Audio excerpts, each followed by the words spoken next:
За өглөөний мэнд Тэмүүжин гишүүнтэй зарим нь давтсан учраас шууд асуулт руу оръё. Одоо энэ өргөн барьж байгаа үн дээр газрын төс боловсруулах үйлдвэр Эрдэнэ бүрэнгийн усан цахилгаан 2 том төсөл байгаа. За үүнийг дагаад ажил хүчний асуулт заавал яригдана.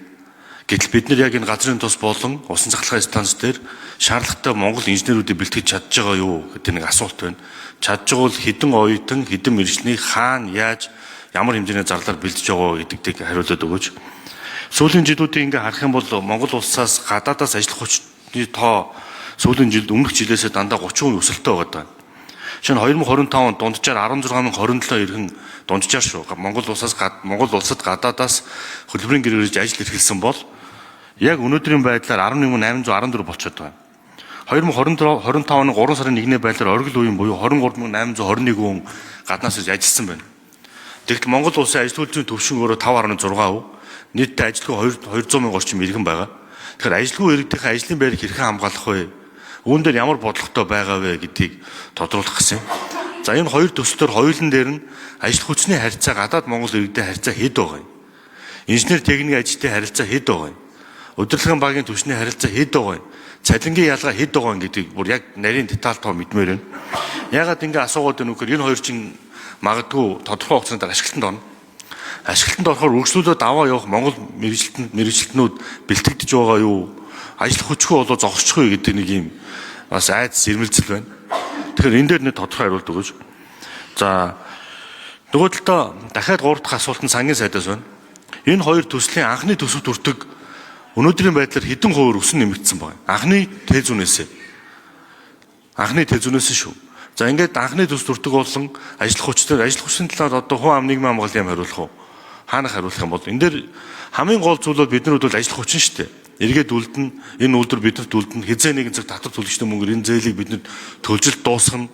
Энд чинь ирээдүйд олох орлогоос л бид нар урчиж зээл авч байгаа хэлбэр шүү дээ. Тэгэхээр эргээд үйлдвэрүүд ашиглалтанд ороход хичнээн хүн ажлын байраар хангагдаад хичнээн инженер яг одоогийн байдлаар бэлтгэж байгаа юм. Тэгээд энэ хоёр одоо төсөлт хоёлаа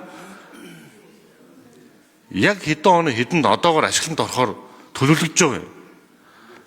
Хойсон шалтгаанууд нь юу юм? Төсөлд өртөд нэмсэн шалтгаанууд нь юу юм? Ажил хүчээ яаж бэлдэж байгаа юм? Ирээдүйд үлдэх өрийг бид нар ирээдүйд орлогоосоо төлжил таарна. Тэгэхээр тэнд байгаа ажилчтай яаж бэлдэж байгаа гэдэг ийм нэг 3 асуулт дээр бүр яг тодорхой тоонуутай чи хариулт амар байна. Ягаад тэгэхээр юу гэж хэлээд өгнөхөр 2025 оны 3 сарын 1-ний байдлаар 2821 хүн гаднаас ажиллах хүч гэрээгээр орж ирж ирсэн юм байна. Тэгэхэд 26 оны буюу энэ оны 1-р сарын төгсгөлөөр 11,814 аль хэдийн орж ирээд гэрээгээр хөдөлмөр эрхэлж байгаа байхгүй юу? Тэгэхээр энэ хүмүүсийн хэдэн энэ хоёр төслөөр ажиллаад байгаа юм бэ гэдэг бас тодорхой хариулт. Яг тоотой амар байна. За, Мэнд сайхан сайд хариулъя. За, шижрэг шүний асуултанд хариулъя. За, Эрдэнэ бүрэнгийн төслийн үед төсөв төртөг бол огт нэмэгдээгүй. Хийгдсэн тэзүүгийнхаа дагуу санхүүжилт нь төсөл маань хэрэгжиж явж байгаа. За, газрын тосны үед анх энтхийн хөнгөлөлтөө зээлийн хүрээнд 1 тэрбум ам долларыг олгосон. За, энэ хүрээндээ бол газрын тосны үйлдвэрийн маань анх олгохдоо бол газрын тосны гэж олгодоогүй шийдэгдэг байсан учраас дараа нь газрын тосны үйлдвэрийг барьж шийдвэр гарсны дагуу тэзүү боловсруулагдсан. За, ингээд тэзүү боловсруулагдсанараа 1.2 тэрбум доллар болоод болж нэмэгдсэн байгаа. За, сүүлд 2024 онд 467 сая доллар нэмэгдээд ингээд нийтдээ 1.7 тэрбум болсон. За, энэ сүүлд нэмэгдсэн нь бол улсын их хурлаар мөн одоо хилцэгдэж дэмжигдсэн байгаа. Энэ нь өөрөө яагаад нэмэгдэх болсон гэхээр PC4 буюу одоо нөгөө лицензийн барилга дээр тэзүүн эсдэгэн батлагдсанараа тэр өөрчлөлтөөр нэмэгдсэн байгаа. Тухайн үедээ бол одоо улсын их хурлаар хилцгээд дэмжигдээ явсан. Ингээд нийтдээ 1.7 тэрбум доллар болсон.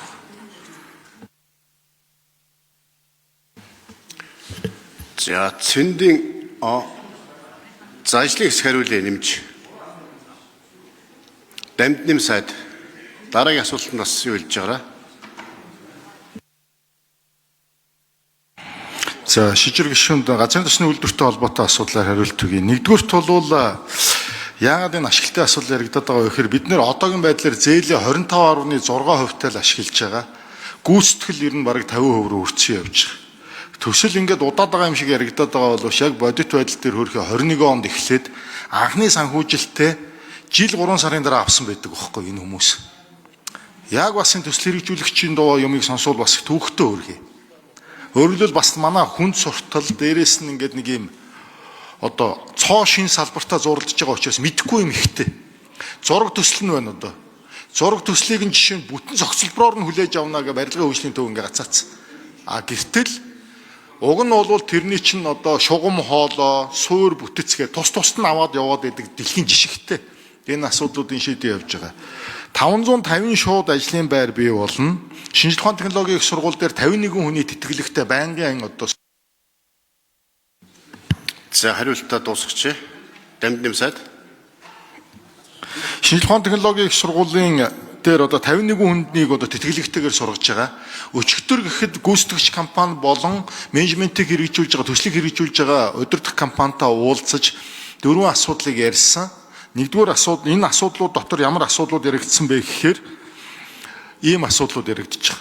Төсөл ингээд удахгүй ашиглалтанд орох болж байгаа учраас энэ жилийн төгсгөлөөс эхлээд энэ төслийг цааш нь удирдах авч явахны 30-аас 50 хүнийг байнгын ажилуулад энэ төслийнх нь үйл ажиллагаанд бэлдэж явъя гэдэг ийм зарчмын асуудлуудаа ярьж байна. За хоёрдугаарт энэ төсөл маань ингээд хэрэгжээд түүхийд гараад ирэхдээ зэрэг энийг хэрхэн тээвэрлэх вэ? 200-аас 300 вагон цистерны асуудал яригдана.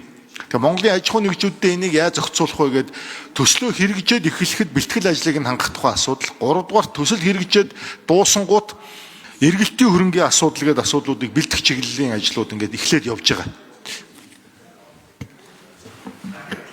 За сангийн 3 дугаар микрофон. Ажлын хэсэг хариулъя. Шижрэг гишүүний асуултанд.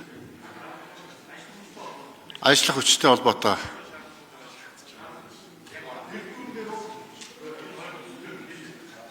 Энэ хоёр төсөл төр гадаадаас хэдэн ажиллах хүч орж ирж ажиллаж байгаа бэ?